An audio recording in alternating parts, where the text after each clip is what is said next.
گناہ کر چکا، جب اسے باغ عدن سے نکالا گیا تو جو روح ہے، جو اسپرٹ ہے، وہ ایک طرح سے خدا کی حکم عدولی کرنے کے بعد اس کے جسم میں ہیونیٹ ہو جاتی ہے، ایک جگہ پہ چپ سادھ لیتی ہے، اور جسم اور جان جو ہے، جو جان ہے عزیزوں، میں آپ کو بتانا چاہتا ہوں، جسم اور روح کے درمیان جو ہے وہ جان ہے، اور جان کیا ہے؟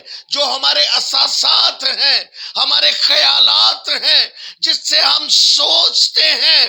جب جسم کو، کیونکہ روح تو ایک طرح سے گھائل ہو گیا، زخمی ہو گیا، وہ ایک جگہ پہ خاموش ہو کر بیٹھ گیا، تو جب ہم خدا کے کلام میں سے دیکھتے ہیں کہ جب وہ گنہگار ہو گئے، ان کو باغ عدن سے نکال دیا گیا، تو جو جان ہے، یعنی جو خیالات ہیں، وہ جسم کو آتے ہیں اور وہ دیکھتے ہیں یہ کھانے میں اچھی چیز ہے، یہ آنکھوں کو خوشنما ہے، ہم اس کو کھائیں گے، لیکن روح جو خاموش ہے، جو خاموشی سے اس کے جسم میں ہے، وہ اس کو منع کرتی ہے کہ یہ نہ کھا ورنہ تو مر جائے گا۔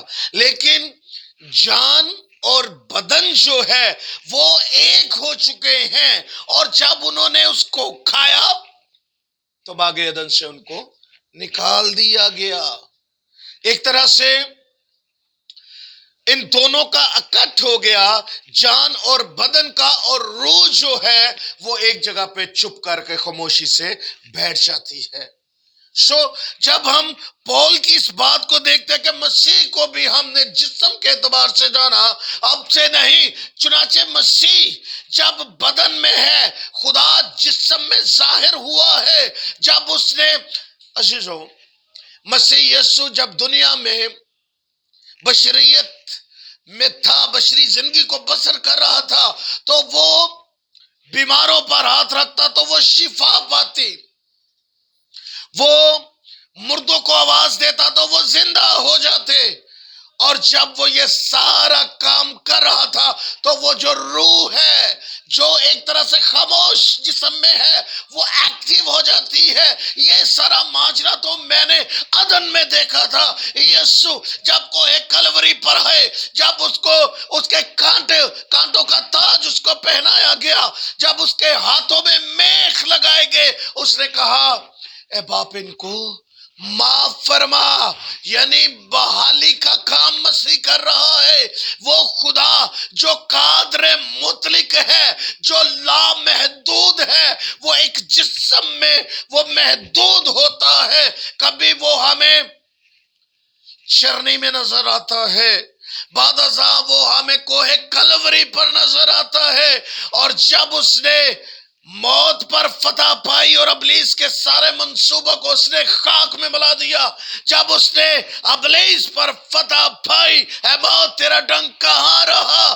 جب اس نے موت پر فتح پائی تو جان اور بدن اور روح ایکٹیو ہو گیا۔ اس نے جان سے کہا کہ دیکھ تو نے زندہ خدا کے بیٹے یسوع کو مانا ہے، اس کا تو نے بپتسمہ لیا ہے، اس کے متحد تم ہو گئے ہو، اٹھ اب دعا کر۔ چنانچہ جسم جان سے کہتا ہے کہ میں ابھی نہیں اٹھ سکتا، میں ابھی دعا نہیں کرنا چاہتا، لیکن جو روح ایکٹیو ہے وہ جان کو کہتی کہ اس کو، کہ اس نے مسیح کو اپنا لیا ہے، زندہ خدا کے بیٹے پر ایمان لے آیا ہے، اٹھ اور اپنی عبادت کر۔ اور یوں فائنلی وہ اٹھتا ہے اور اپنی عبادت کرتا ہے، اور ہم خدا کے کلام میں دیکھتے ہیں کہ لکھا ہے کہ وہ نیا مخلوق ہو جاتا ہے۔ نئی مخلوق یہی چیز ہے، جب ہم اپنے آپ کو خدا کے متحد کر دیتے ہیں، جب ہم اپنے آپ کو خدا کے تابع کر دیتے ہیں، جب ہم اپنے آپ کو خدا کے آئین اور احکامات کے مطابق اس کے ساتھ چلنا شروع کر دیتے ہیں، تو پھر ہم نئی مخلوق ہو جاتے ہیں۔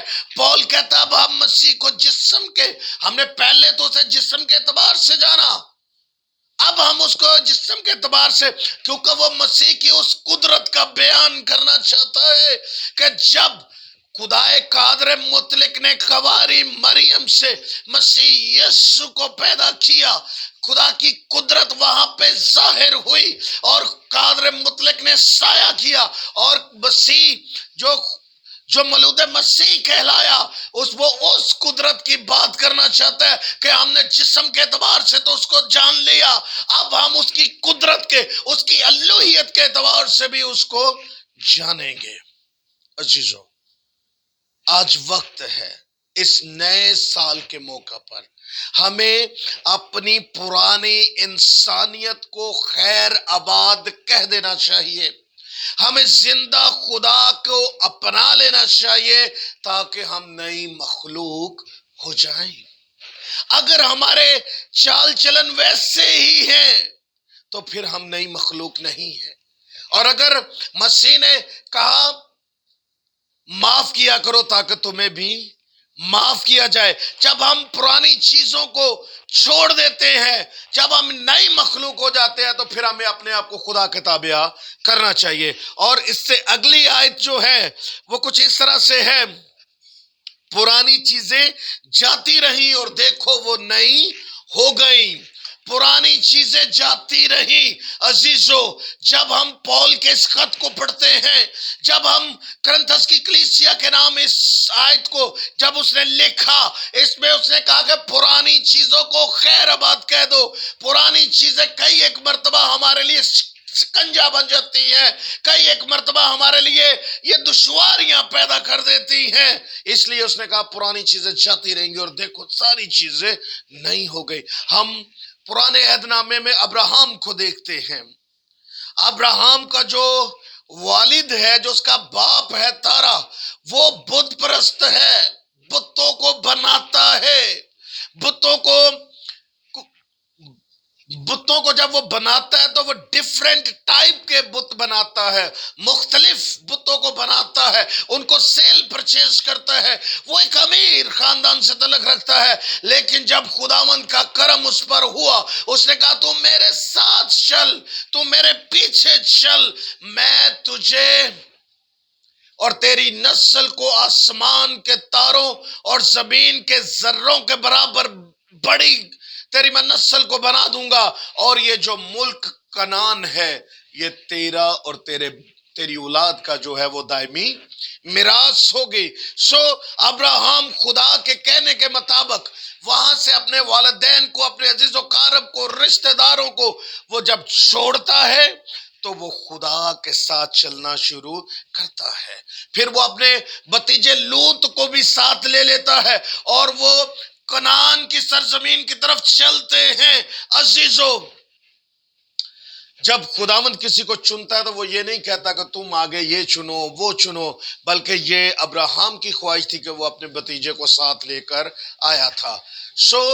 عزیزو، جب ابراہم وہاں جاتا ہے، جب ابراہم کنعان کے ملک میں ہے، جب اس نے نئی چیزوں کو دیکھا، جب اس نے فرشتوں کو دیکھا، جب اس کی زندگی میں نئی چیزیں آنا شروع کی، تو اس نے پلٹ کر پیچھے نہیں دیکھا۔ پرانی چیزیں جاتی رہیں گی، دیکھو سب نئی ہو گئی ہیں۔ ہم نے سدوم اور عمورہ کا حال دیکھا، جب وہ خدا اس کو تباہ کرنا چاہتا تھا، فرشتے وہاں پہ اترے ہوئے ہیں، لوط اور اس کی بیوی اور اس کے بچوں کو کہتا ہے کہ جلدی کرو، اور جب وہ ان کا ہاتھ پکڑ کر اب سدوم اور عمورہ سے نکالنا چاہتا ہے، تو اس کی بیوی نے پیچھے مڑ کر دیکھا اور وہ وہاں پہ نمک کا ستون بن گئی۔ عزیزو، جب ہم اپنی پرانی چیزوں کی طرف دیکھتے ہیں، جب ہم اس کی بیوی کے اندر یہ چیز تھی کہ میرے زیورات وہاں پہ ہیں، میری سہیلیاں وہاں پہ ہیں، میرے عزیز و قارب وہاں پہ ہیں، جبکہ خدا نے کہا کہ مڑ کر نہیں دیکھنا۔ عزیزو، آج 2024 میں آپ انٹر ہو چکے ہیں، یہ خداوند کی پروردگاری ہے۔ اس کا پیار ہے آپ کے لیے کہ اس نے آپ کو ایک اور سال بخشا۔ آج ہمیں خدا کی تابعداری میں رہنا چاہیے، ہمیں 2023 والی یادوں میں نہیں جانا چاہیے۔ میں آپ کو بتانا چاہتا ہوں کہ گناہ کی لذت کی طرف انسان پلٹ جاتا ہے، لیکن خدا نہیں چاہتا۔ ہمیں 2023 کو چھوڑ دینا چاہیے، پرانی چیزیں جاتی رہے۔ اب ہم جو ہیں وہ نئی چیزوں کی تلاش میں ہیں۔ جب میں یوحنا کو دیکھتا ہوں مکاشفہ میں، جب وہ تیسرے آسمان پر اٹھایا گیا تو وہ وہاں پہ فرشتوں کو دیکھتا ہے، وہاں پہ 24 بزرگوں کو دیکھتا ہے۔ یہ بھی نیا ہے، یہ بھی نیا ہے۔ عزیزو، خداوند ہمیں نیا کرنا چاہتا ہے۔ اگر ہم اپنی پرانی سوچوں میں رہیں، اگر ہم اپنی پرانی باتوں میں رہیں، تو یاد رکھیں پھر ہم خدا کے لائق نہیں۔ اس لیے خدا کے کلام میں لکھا پرانی چیزیں جاتی رہیں گی اور دیکھو وہ نہیں ہو گئی ہیں۔ خدا ہمیں نیا کرنا چاہتا ہے۔ خدا یسوع مسیح جب عالم بالا پر فرشتوں کے ساتھ آئیں گے، میں اور آپ ہوا میں اڑ کر اس کا استقبال کریں گے۔ پھر نیا یروشلم ہوگا، نیا شہر ہوگا، وہاں خدا موجود ہوگا، میں اور آپ وہاں پہ اس کی بندگی کریں گے۔ خداوند یہ چاہتا ہے کہ ہم نئے ہو جائیں، ہماری پرانی انسانیت جاتی رہے۔ یاد رکھیں، جب تک ہم خداوند کے تابع نہیں ہوتے تب تک ہم ایک اچھے طریقے سے خدا کے فالوور نہیں ٹھہر سکتے۔ میں پرانی چیزوں سے ایک واقعہ آپ کو بتانا چاہتا ہوں۔ میں جب بائبل کا مطالعہ کرتا ہوں تو مجھے مصرف نظر آتا ہے۔ مصرف نے اپنے باپ سے کہا کہ میرا جو کچھ بنتا ہے وہ مجھے تو دے دے، اور پردیس چلا گیا۔ جب وہ سب کچھ اجاڑ دیا اس نے، سب چیزیں اس کے پاس ختم ہو گئی، وہ سور چرانے لگ گیا، اور اس کی خواہش تھی کہ کاش یہ پھلیاں جو سور کھاتے ہیں میں بھی ان کو کھاؤں، لیکن اس کے مالک اس کو وہ کھانے نہ دیتے تھے، اور وہاں پہ بہت بدبو تھی، وہاں پہ ہر قسم کی جو ہے سوروں کے ساتھ رہنے کی وجہ سے وہ ایک اچھی زندگی نہیں گزار رہا تھا۔ خدا کے کلام میں لکھا، پھر اس نے کہا میں ہوش میں آیا، اور اس نے کہا کہ میں اپنے باپ کے گھر جاؤں گا اور اس سے کہوں گا کہ میں تیرا اور آسمان کی نظر میں گنہگار ہوں، میں اپنے گناہ کو مانتا ہوں، اب اس لائق نہیں کہ تیرا بیٹا ٹھہر سکوں، مجھے تو اپنے نوکر کے جیسا کر لے۔ یعنی اس نے وہاں پہ اقرار کیا، اور جو ہی وہ وہاں سے اٹھا اور اپنے باپ کی طرف روانہ ہوا۔ ہمارا ٹاپک ہے پرانی چیزیں جاتی رہیں گی اور سب چیزیں نئی ہو جائیں گی۔ مصرف نے جب یہ طے کر لیا، مصرف نے جب یہ ارادہ کر لیا، اقرار کر لیا، اور جب وہ اپنے باپ کے گھر کی طرف اس نے سفر شروع کیا، اس کا باپ اس کا انتظار کر رہا تھا، اور دیکھیں پرانی چیزیں جاتی رہی۔ اس کے باپ نے جب اس پر اس کے نظر پڑی تو اس نے دوڑ کر اس کو گلے لگا لیا۔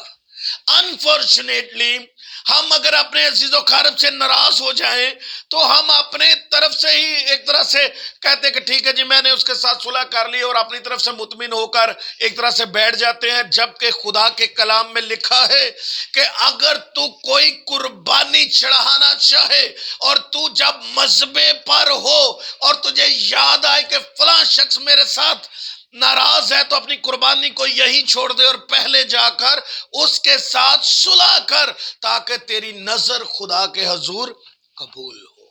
اقرار کرنا چاہیے، پھر توبہ کی طرف چلنا چاہیے۔